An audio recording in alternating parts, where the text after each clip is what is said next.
It's Friday, November 1st, 2024, and Fridays are Ask or Tell Me Anything. Next on the AM Update.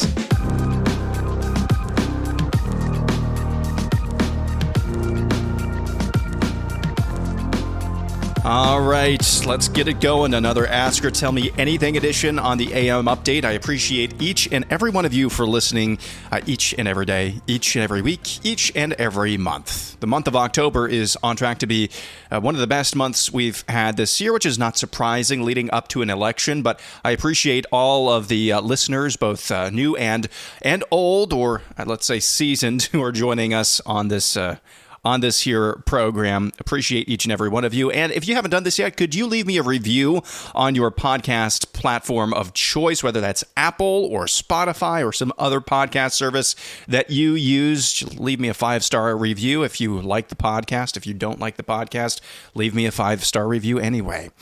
All right, without further ado, appreciate each and every one of your submissions. We'll start with Steve, who says, based upon previous elections, am I too black-pilled to think that if Trump wins, he'll get no more than 281, but most likely will end up at 272? I know the evil that we are fighting against, and I really think Kamala could squeak out a win, and we can't afford that. I agree. Yeah, I think there is some measure of overconfidence. I think there's a big difference between optimism and overconfidence. I see some overconfidence. I see a lot of optimism, and that's not without reason. Confidence is a much different picture. I see some right-leaning pollsters who are very confident right now, and maybe they'll be proven true, but I don't think the confidence is, I don't think anybody has any reason to be confident right now. And I keep reminding y'all of this, she could be president. All of the bat crap crazy things that she has said, all of the cringy moments that she has given us, and yet, she could still be president.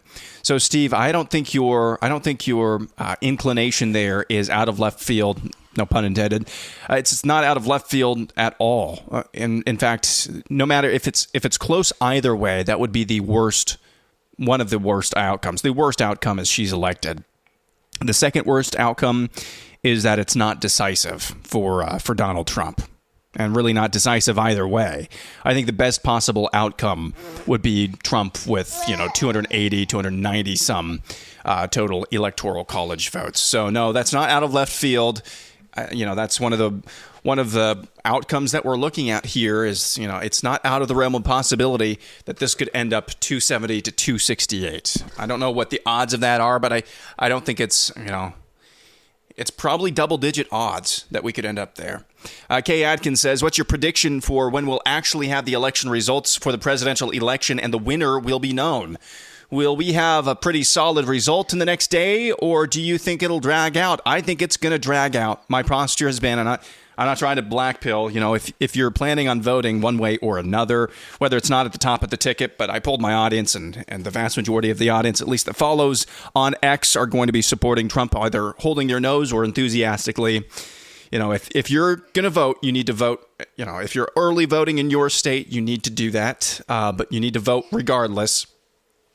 But I think they're going to try to drag this out as long as they can. And I just keep reminding everybody, my posture is that 2022 happened. It happened. So they're going to pull out all of the stops, I think, all of the stops in order to try to drag this out as much as possible. If you watch football, at the end of the fourth quarter in a close game, that one team is winning and all they have to do is just, grind out the clock. But it's like third down, they're leading by 4, and there's 43 seconds left on the game clock and 40 seconds left. They've only going to be 40 seconds left on the play clock, so there's like a 3-second margin there. You see the quarterback sometimes will take the snap and kind of run around, backpedal behind the line of scrimmage, try to drag as much time out as possible. That's what I think Kamala is going to try to do in those 3 Rust Belt states. She's maybe going to just concede.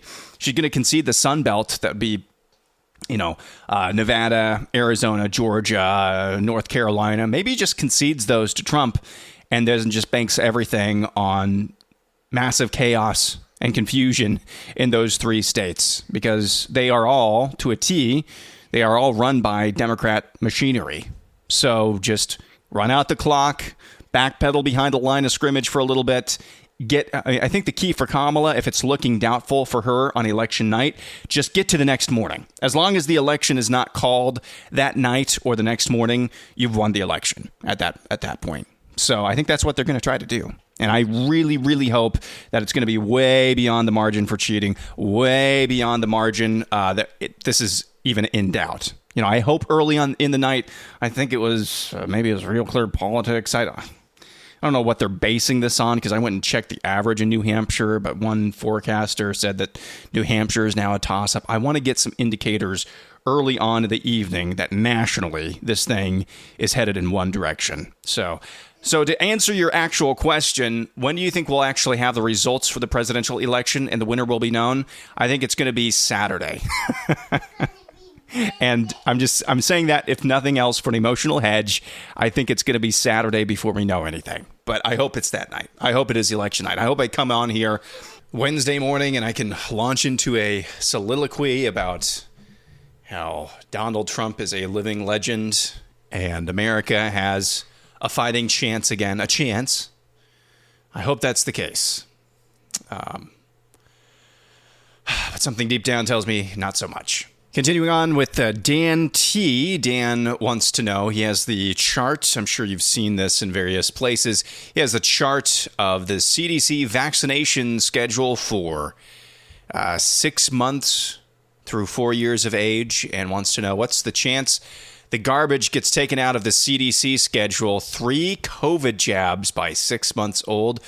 Well, despite bragging about being the father of the vaccine, the COVID jabs, the chances of that being taken out of the schedule are much higher if Trump is elected and appoints Robert F. Kennedy Jr. as some sort of czar over the 3-letter health agencies. I don't think there's any debate for that. Although Kamala was the tip of the spear when it came to vaccine skepticism when it comes to the COVID jab. You'll remember late in the campaign, back in 2020, she was actually interviewed and saying, I'm not going to trust any COVID jab that comes from Donald Trump. She was the tip of the spear, at least as far as politicians are concerned with that. But nevertheless, for the obvious conflicts of interests, it's going to be a much higher chance that type of stuff. I mean, there's just no point. No point at all. And I say that as somebody who's not a doctor, I'm not an expert. There's no point because there's no studies that show that COVID is any meaningful risk to babies. 3 COVID jabs by 6 months old? And that's exactly what the CDC advises. That's their 2024-25 COVID and other immunization schedule. Actually, that's just their COVID vaccination schedule. No point for young kids. JFP West has this. He sent me a link to a search he did for WKOW TV. That's an ABC affiliate, I think, out of Madison, Wisconsin. This is the URL he sent. It's a URL for the search result on this website under the query "nude Trump," which means JPF West. You literally did a search on this website for nude Trump. No, I'm just kidding. I know what you're trying to communicate. And it's a couple of stories on WKOW about a 43-foot tall statue depicting a naked Trump going up in Madison, Wisconsin. So here's the description. A 43-foot tall statue depicting former President Donald Trump in the nude has gone up in Madison. Organizers say it's a crooked and obscene tour featuring the nude marionette of Trump. Quote, following significant media attention across the country, this thought-provoking installation continues to spark conversations about leadership power in the dynamics of modern politics. Organizers say the purpose of this approximately 6,000-pound statue is to provoke dialogue and encourage critical thinking about a political influence and the performative aspects of leadership. JPF West, you are correct. They say that we're the weird ones and they're the ones. I believe this is probably just a troll, but it's like, could we get a better quality troll than that? Like, could we? Even their trolling is getting bad. It's just too on the nose. It's like, haha, we're going to make them all upset about a 43-foot tall. You're the ones who put together a 9,000-pound statue of a naked Trump. Like, why? Why? Good grief. Bama conservative has this story. This is from Yellowhammer News. Birmingham church targets black Trump supporters ahead of Election Day using racial slurs. Here's a picture of New Era Baptist Church, their sign out front of their church, which quotes Hosea 4:6, "My people perish for a lack of knowledge." Okay, so this is New Era Baptist Church. Their sign, affixed, permanent, in ink, Hosea 4:6, "My people perish for a lack of knowledge." Here's their message to black Trump supporters. Attention to all blacks who plan to vote for Trump. You are ignorant, stupid Negro. You are an ignorant, stupid Negro, reads the sign. Michael Jordan is the pastor. Sunday worship, 11 a.m. Sunday school, 9:30 a.m. Here's another sign that church had up. Warning African Americans, a vote for Trump will put black folks back to picking cotton. Something tells me that the programming runs deep at New Era Baptist Church. So we're going to protest Trump by using racial slurs and dog whistles. I bristle every time I hear stories about various, black people leaving the Democrat plantation. I bristle at that because it's candy. It's ear candy for every boomer conservative who is frightened of being called a racist.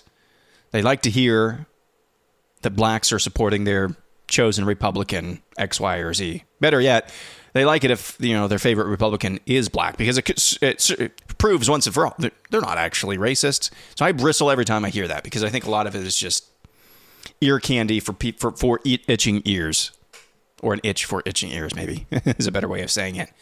But then I see stories like this, and I'm like, man, I really hope blacks are leaving the Democrat plantation, because this is just abusive. They've been abused by the Democrat Party. They really are in chains. At least that's how the Democrat Party views them. Political chains. So every time I see a story like that, I'm like, man, I really hope they're leaving the Democrat plantation, because it's wicked and abusive. All right, a couple more here. Uncomfortably dumb. Good to have you back, Uncomfortably. Finish the sentence. It's election night, and Trump sweeps the Sun Belt and late into the night. All the media says it's too close to call in the Rust Belt. We wake up the next day, and the media announces 200,000 vote dumps late in the night, and Harris sweeps. The right, fill in the blank. I think the answer is probably does nothing. Now, there may be a few FBI, deep state provoked tussles here and there, or just out and out false flags. I don't think the right does anything. I think it would be highly demoralizing just to see the same story play out this year that played out in 2024. I do think what's different this year, I didn't realize this. I had this perception because I saw the betting markets go crazy on election night 2020. But Joe Biden was actually the clear favorite in the betting markets going into election day.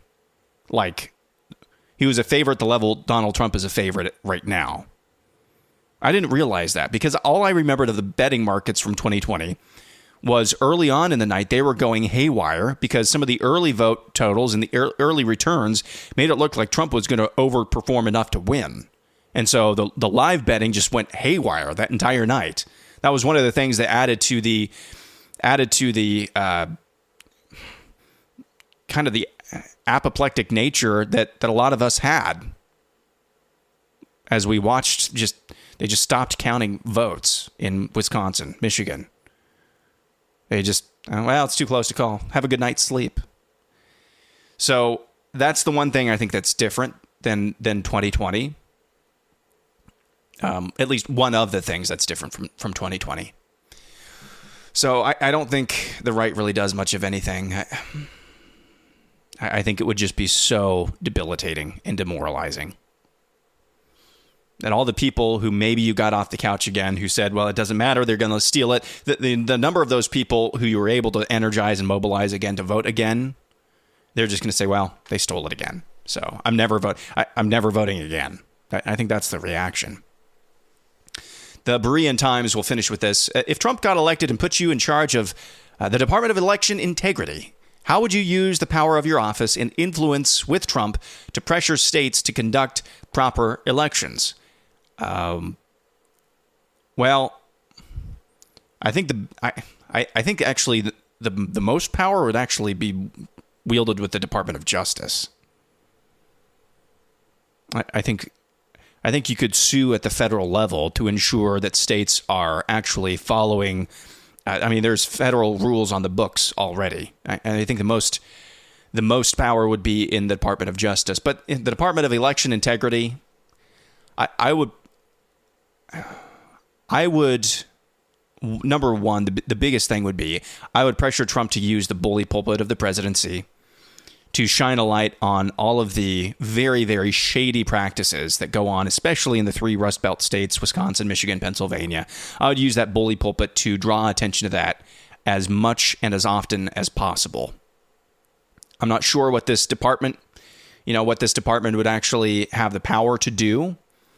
But assuming you have lawyers, you could launch lawsuits. But again, the bigger power would be at the Department of Justice. So I would launch lawsuits anytime. Like you're seeing a lot of lawsuits the last couple of weeks as early voting has gone on. I mean, I think the Team Trump actually just won one in Pennsylvania, where I don't think they technically have early voting, but there was a line for absentee ballots in Michigan or in Pennsylvania that they forced a bunch of people to go home. So the Trump campaign sued, that's my understanding, and actually won that lawsuit. So that period for, I think, requesting absentee or turning in absentee ballots was extended to later today instead of cutting off earlier. So you're seeing a few of those lawsuits. But I would just sue, I just wage lawfare on a lot of these states if it were in my power to do that at the Department of Election Integrity. So that's a good question. All right, that'll do it for Ask or Tell Me Anything. Appreciate each and every one of you who submitted questions and those who didn't as well. Like I said, this is going to be one of the most successful months of this podcast so far this year, and I really appreciate the listeners who come along every single morning and tune into the AM update. It's a privilege for me to do this, and I'm looking forward to this election season being over. If for nothing else, I just want some answers, and I think we're going to get those coming up in about 3, 4 days, 5 days, no, 6 days, 7 days, heck, 10 days. Who knows? Hopefully it's just in about 4 days. So, all right, we'll be back at it again tomorrow morning. No Suck Saturday. It's going to be another edition of Ask Izzy. By the way, we've already got our questions selected for tomorrow. But if you have a question you'd like to ask a nurse who knows, it can be about anything medicine, what it's like to work in healthcare, what you didn't know, or what you would like to know about modern American medicine. And we're too afraid to ask. You can make your submissions at askizzinss@gmail.com, askizzinss@gmail.com. That episode's going to be available for everybody tomorrow morning on No Suck Saturday. Again, appreciate each one of you. Have a wonderful weekend. We'll be back at it again on Monday.